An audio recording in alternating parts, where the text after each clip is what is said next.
स्वामी भक्तीचा काही अनुभव तुझ्या हो लाईफमध्ये आहे का? हो. तर आता ह्या स्वामी आले माझ्या. ॲक्च्युली तुला सांगू, आपण गुरुला नाही शोधत, गुरु भक्ताला शोधतात. येस. हे तू मानशीलच. सो त्यांनी मला शोधलंय आणि हे झालं आहे आपण बिझ मास्टरमध्ये Yes. विद्या बारसकर थ्रू, जी स्वामी समर्थांची भक्त होती आणि तिच्या थ्रू, कारण मी गजानन महाराजांची भक्त होते, अच्छा. आणि त्याच्यानंतर विद्या थ्रू मला स्वामी, आणि ते असे माझ्या जीवनात आले आहेत. आणि मी म्हणते त्यांनी फुल हायजॅक केलंय माझे जीवन आणि मला फुल्ली.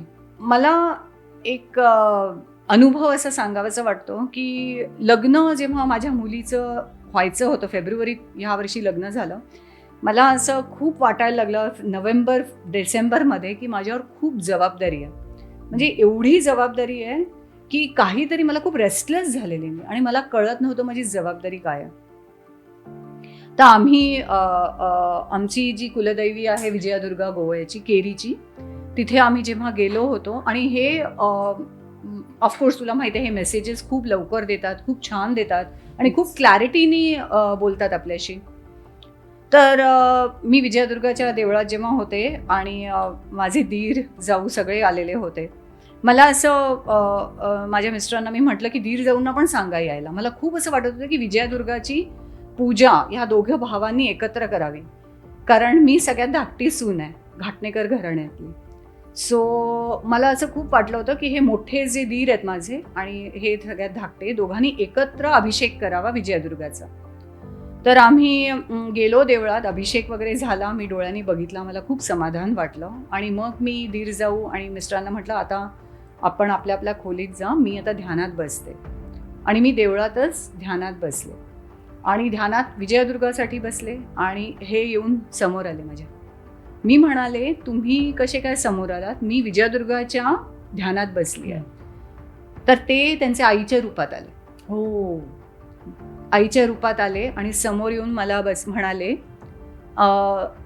आता ह्यांची, माझे मिस्टर जे आहेत त्यांची खाप्पर आजी, तिचं नाव आहे काशीबाई. म्हणजे हे 1860ची गोष्ट मी सांगते तुला, काशीबाई. आणि मला येऊन म्हणाले काशीनी माझ्याकडनं घेतलं, तू मला परत दे. कारण मी धाकटी सून आहे आणि ती फर्स्ट सून, म्हणजे आमच्या हिस्ट्रीमध्ये ॲन्सिस्ट्रल जेवढे पण माहिती आहे ते काशीबाई फर्स्ट सून. त्याच्या पहिली आम्हाला माहिती नाही आमच्या ॲन्सिस्ट्रल 1860चं मी सांगते तुला. सो आणि त्याच्याच आदल्या दिवशी जेव्हा आम्ही माझ्या दीर जाऊंना भेटलो, तेव्हा मी असंच त्यांना म्हटलं की आपल्या घराण्याबद्दल सांगा.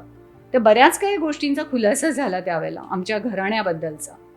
तर तेव्हा त्यांनी मला सांगितलं की पहिलं हे जे आपलं हे जे घराणं आहे ते स्वामी कृपेने आहे. घाटणेकर अख्खा परिवार, काशीबाईंना मुलं होत नव्हती आणि त्या पदर पसरून, सोलापूरचे हे माझे मिस्टर, हो. तर त्या गेलेल्या अक्कलकोटला आणि पदर पसरून बसल्या, आणि स्वामींनी एक कॉईन त्यांच्या पदरात टाकलं. तर त्या कॉईनच्या पादुका बनल्या आहेत आणि त्या माझ्या दिराकडे आहेत आणि त्याची रोज पूजा होते. आता एवढी 150 वर्ष, 125-150 वर्ष झाली. हे मला आदल्या दिवशी त्यांनी जे मला काही माहिती नाही की हे सगळं माहिती आहे की देव आहेत आपले, पण काही माहिती नव्हतं. आणि गंमत तुला सांगते की आम्ही पहिली पत्रिका जेव्हा मुलीची द्यायला गेलो सिद्धिविनायकला, तेव्हा एवढी मोठी रांग होती की परत आलो, परत रात्री गेलो, परत नाही देता आली, परत मोठी रांग, परत आलो, आणि दुसऱ्या दिवशी सकाळी इथे देवीला जायचं होतं. मग मी मिस्टरांना म्हणाले की आपण मठात जाऊया स्वामींच्या, पहिली पत्रिका सगळं घेऊन आलोय, सोहळं वगैरे, परत घरी का जायची, पहिली पत्रिका. म्हटलं आपण स्वामींच्या मठात जाऊन तिथे पत्रिका. मग आम्ही दादरच्या मठात गेलो आणि पत्रिका तिथे द्यायली. मग मला येऊन मिस्टर म्हणाले की आपण पहिली पत्रिका गणपतीला नाही दिली आणि स्वामींना दिली. म्हटलं तू ते खुलासा करतील तुम्हाला या गोष्टीचा. हे आदल्या दिवशी रात्रीच्या आमच्या गप्पा. आणि दुसऱ्या दिवशी जेव्हा आम्ही दीराला भेटलो तेव्हा दीर म्हणतात की आपलं घाटणेकर घराणं जे आहे ते स्वामींच्या कृपेनी आहे. तर त्यांना 2 मुलं झाली, ते ह्यांचे आजोबा. हो. हां. तर हे अशी 2 मुलं झाली आणि त्यांचे पण हात लांब होते, कान मोठे होते. दोन्ही मुलांचे फोटो दाखवले, त्यांच्याकडे फोटो आहेत. आणि मग तिथून हे घराणं वाढलं आणि माझी मुलगी लास्ट नातवंड आहे ह्या घराण्यातला. तर आता तिचं लग्न झालं तर हे कुळ आता म्हणजे आमच्यात आणि मुलंच नाहीत आमच्यात. आता एकच मुलगा आहे आमच्या घाटणेकर परिवारामध्ये. मग हे कुळ ऑलमोस्ट म्हणजे माझी मुलगी लास्ट आहे ह्या कुळातली. तर मला येऊन म्हणाले, काशीने माझ्याकडनं घेतलं, तू मला परत दे. आणि मला इतकं आश्चर्य वाटलं. तर ते म्हणाले, लग्न करून मोकळी होऊ नकोस असं म्हणाले. आणि म्हणाले, मला कोणी थँक्यू म्हणालं? आजपर्यंत मला कोणी थँक्यू म्हणालं?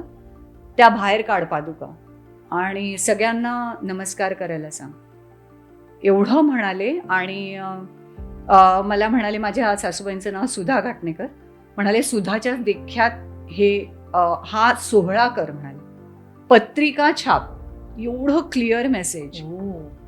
तर मग मला डोळ्यातनं अगदी अश्रू येत होते. आणि मग मी म्हणाले ह्यांना, जेव्हा मी ध्यानातनं बाहेर आले तेव्हा मी ह्यांना म्हणाले, हे समोर होते, मी म्हटलं पटकन लिहून घ्या मी काय सांगते ते. मग त्यांनी लिहून घेतलं, कारण म्हटलं जे आलेत ॲक्युरेट वर्ड्स. आणि मग मी लगेच दीर जावांना सांगितलं. तर ते म्हणाले, मग माझी जाऊ म्हणाली की आपलं घराणं जे आहे ते दत्त संप्रदायाचं आहे आणि आम्ही पण दत्त संप्रदायच फॉलो करतो आणि हे मग आपण हा सोहळा करूया. आणि मग त्या पत्रिका छापल्या गेल्या आणि मग किती ठिकाणी त्यांनी पहिली पत्रिका सुद्धा त्यांनी, मी जिथे गेले पुण्याला माझ्या भावाला द्यायला, तिथं पण ह्यांचा एक मठ होता. सो पहिले अचानक तिथे जाऊन पत्रिका दिली.